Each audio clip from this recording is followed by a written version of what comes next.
Assalamualaikum warahmatullahi wabarakatuh. Perkenalkan, nama saya Miranda Astabila dengan NPM 2206 1030 196. Sebelumnya saya ingin berterima kasih kepada Ibu Yuli Khairin Hamid, SPD MSI, selaku dosen pengampu mata kuliah Gizi dan Kesehatan Unit 03, yang telah memberikan kesempatan kepada saya untuk memaparkan sebuah materi dengan judul zat aditif dan penggunaannya dalam bahan makanan.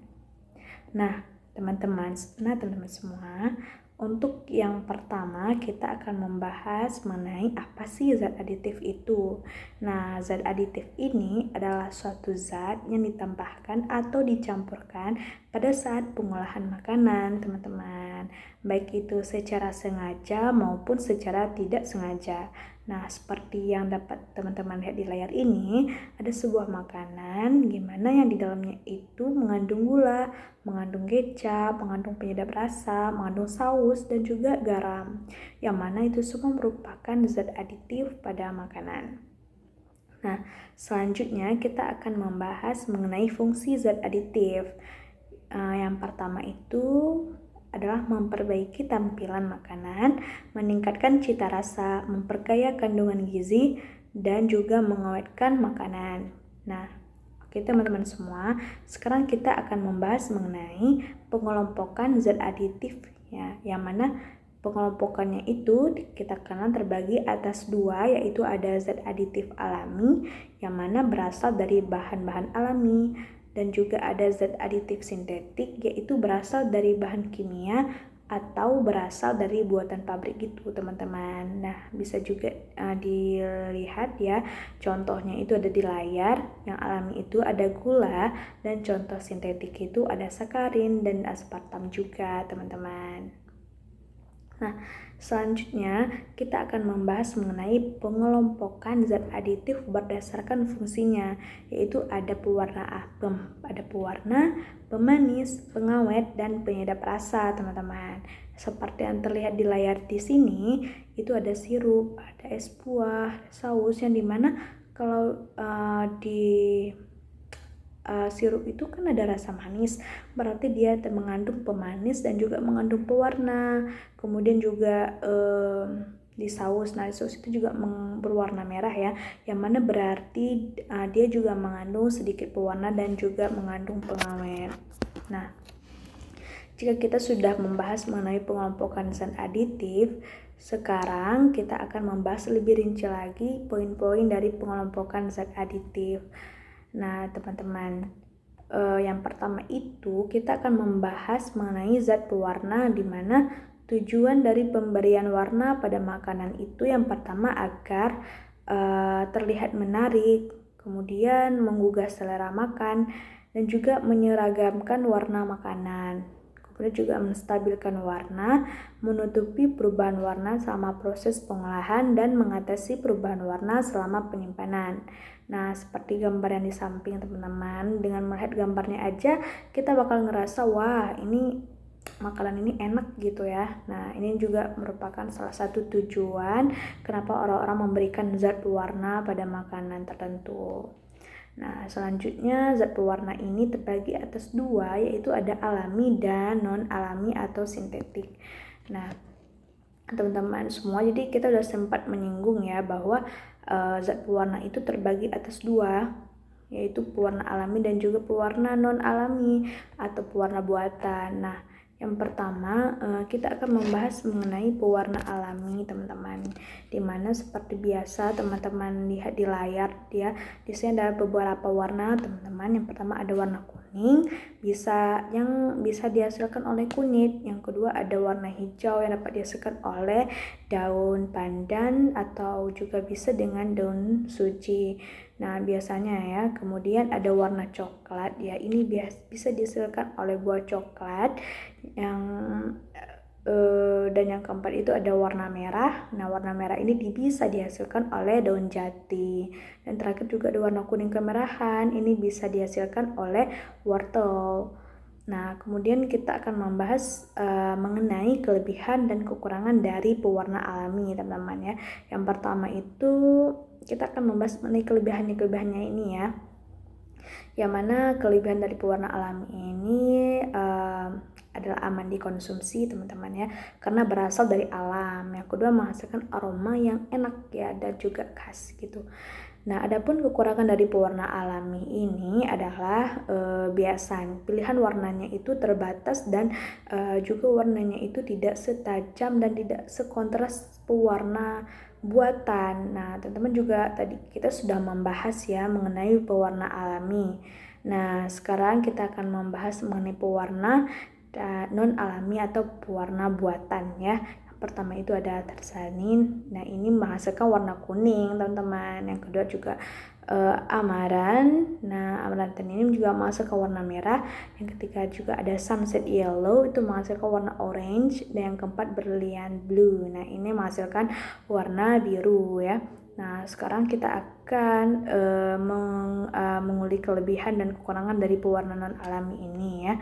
Yang pertama itu adalah kelebihannya dari pewarna buatan ini adalah pilihan warnanya banyak ya, dan juga praktis untuk dicari ataupun saat kita gunakan.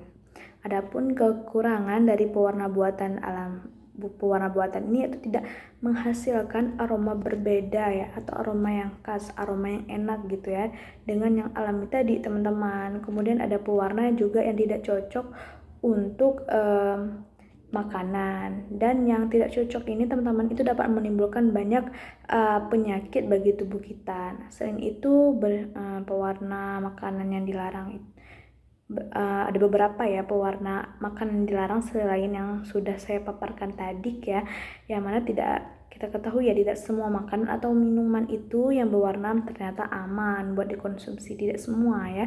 Nah, berikut ini merupakan sederet daftar pewarna makanan yang berbahaya. Nah, selain yang sudah saya sebutkan tadi, kemudian juga ada auramin ya, yang mana pewarna auramin ini biasanya berbentuk bubuk dengan warna kuning cerah yang mudah larut dalam air dan termasuk pewarna makanan yang dilarang. Nah, auramin itu sering digunakan sebagai bahan pewarna kain atau berbahan kulit, cat, bolpen, lilin hingga kertas karbon. Nah ya, dan juga menurut penelitian dalam jurnal internasional Agency for Research on Kanker ya, itu menunjukkan adanya hepatoma atau kanker hati pada hewan uji yang diberikan auramin ini. Nah, selain itu jurnal yang sama juga menyebutkan risiko terkena tumor kandung kemih ya meningkat 13 kali lipat pada pekerja yang terlibat dalam pembuatan auramin ini. Nah, ngeri sekali kan teman-teman. Kemudian ada rodamin B, yang mana menurut situs Direktorat Standarisasi Pangan Olahan Indonesia, rodamin B itu termasuk sebagai pewarna yang bersifat karsinogenik atau berisiko pemicu kanker, yang mana biasanya pewarna ini digunakan sebagai zat warna tekstil, sabun, plastik, dan kayu, sehingga sebaiknya Anda menghindari risiko menelan rodamin B ini. Yang mana jika mengonsumsi makanan yang mengandung pewarna yang dilarang ini, itu rodamin B itu dapat diserap ya di saluran pencernaan dan menumpuk dalam lemak.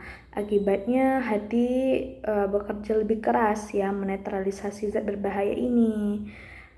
Yang mana juga akan berisiko dalam mengganggu fungsi hati dan meningkatkan risiko kanker hati. Nah, kemudian ada methynyl yellow, yang mana memiliki warna kuning kecoklatan. Zat pewarna ini umumnya dimanfaatkan untuk memberikan warna pada tekstil, cat, kertas, dan benda berbahan kulit hewan. Nah, yang mana makanan atau minuman yang dicampur dengan pewarna ini itu biasanya terlihat lebih cerah dan mencolok dan terkadang tidak rata ya. Namun paparan methynyl yellow ini dalam jumlah besar itu juga dapat mengakibatkan masalah pencernaan seperti muntah dan diare, yang mana jika kita konsumsi dalam jangka panjang. Selanjutnya ada black 7984, yang mana pewarna makan berbahaya yang ini juga perlu dihindari ya, yang mana dulunya tuh pewarna ini sering digunakan dalam bahan pembuatan kosmetik atau produk kecantikan ya, yang mana paparan zat pewarna ini itu juga dapat mengakibatkan munculnya reaksi alergi hingga intoleransi aspirin. Kemudian juga ada Allura Red, pewarna Allura ini. Itu juga mengandung benzidin ya, yang disinyalir bersifat karsinogen atau pemicu kanker. Ya, dan berbagai kemudian juga ada Sunset Yellow yang sudah saya jelaskan tadi, dan juga Yellow 5 ya, itu sama sangat berbahaya bagi kesehatan karena dapat menyebabkan reaksi alergi parah dan merusak sistem informasi sel gitu. Jadi teman-teman harus berhati-hati ya dalam memilih makanan seperti itu. Kemudian yang kedua kita akan membahas mengenai sini adalah yang mana suatu zat yang digunakan untuk menambah rasa manis pada makanan dan pada minuman, di mana zat pemanis ini itu terbagi atas dua juga. Yang pertama ada yang alami dan juga ada yang buatan atau non alami ya. Contohnya itu yang alami itu madu, yang non alami itu ada sakarin. Nah teman-teman semua, yang ketiga ini kita akan membahas mengenai pengawet ya. Nah, mana pengawet sendiri itu berfungsi untuk menghalangi pertumbuhan mikroorganisme agar makanan tidak rusak.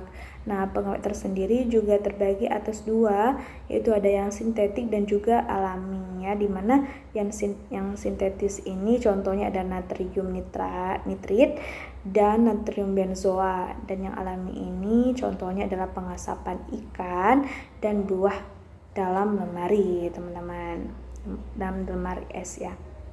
Oke, yang terakhir kita akan membahas mengenai bahaya penggunaan pengawet bagi kesehatan tubuh kita teman-teman ya. Yang pertama itu ada formalin. Nah, efek samping dari penggunaan formalin ini adalah menyebabkan kanker paru-paru, gangguan pencernaan, dan juga gangguan jantung. Yang kedua, penggunaan boraks. Nah, yang mana efek samping dari penggunaan boraks ini adalah menyebabkan gangguan pada rata kulit dan juga hati.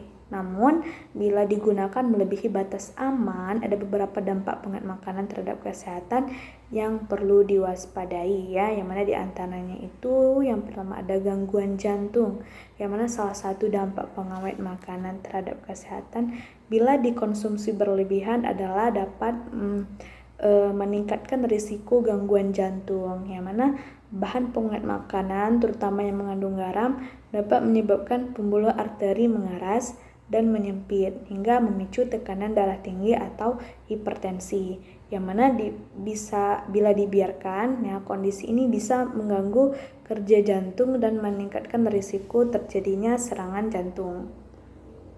Kemudian dampak selanjutnya itu adalah masalah pencernaan, yang mana penting bagi setiap individu untuk membatasi konsumsi pengawet makanan ya, yang mengandung asam etanoat atau asam cuka, karena dapat meningkatkan risiko terjadinya gangguan pencernaan. Yang mana pasalnya kadar asam etanoat itu yang tinggi di dalam pengawet makanan dapat menyebabkan iritasi pada lambung dan meningkatkan risiko terjadinya asam lambung naik hingga GERD ya. Selanjutnya ada gangguan perilaku pada anak, yang mana beberapa penelitian ya menyebutkan bahwa kombinasi bahan pengawet jenis natrium benzoat itu atau bentuk garam dari asam benzoat dan pewarna makanan berisiko menyebabkan anak dengan attention deficit hyperactivity disorder atau menjadi lebih hiperaktif seperti itu. Selanjutnya berdampak pada gangguan ginjal ya, yang mana mengonsumsi makanan yang mengandung bahan pengawet juga diketahui berisiko menyebabkan gangguan fungsi ginjal kita. Yang mana yang mengandung garam tinggi itu, nah itu dapat meningkatkan tekanan darah di dalam tubuh sehingga kita akan membebani organ ginjal kita sendiri. Kemudian juga meningkatkan risiko kanker ya, karena rata-rata dari pengawet ini atau zat aditif yang berbahaya non alami atau kimia ini tuh rata-rata adalah dapat meningkatkan risiko kanker ini. Nah, jadi harus hati-hati ya teman-teman. Nah, Baik, selanjutnya dapat kita tarik kesimpulan mengenai kelebihan dan kekurangan dari zat aditif alami dan juga zat aditif buatan ya. Pertama adalah zat aditif alami, yaitu kelebihannya lebih sehat dan higienis, kemudian tidak merusak nilai gizi pada makanan, dan dampaknya terhadap pengguna itu relatif rendah. Kemudian adapun kekurangan dari zat aditif alami adalah mereka memerlukan bahan yang relatif banyak dan cenderung susah dicari dan juga lebih mahal ya. Kemudian ada kelebihan dari zat aditif sintetis. Yang pertama adalah memerlukan bahan yang relatif sedikit atau harganya lebih murah dan juga mudah dicari kekurangannya. Dan mudah dicari ya. Kekurangannya itu memicu terjadinya penyakit kanker, merusaknya kandungan gizi pada makanan, serta menimbulkan reaksi alergi bagi orang-orang tertentu. Nah, baik teman-teman, sekian pemaparan materi mengenai zat aditif dan penggunaannya. Lebih dan kurang saya mohon maaf. Wassalamualaikum warahmatullahi wabarakatuh.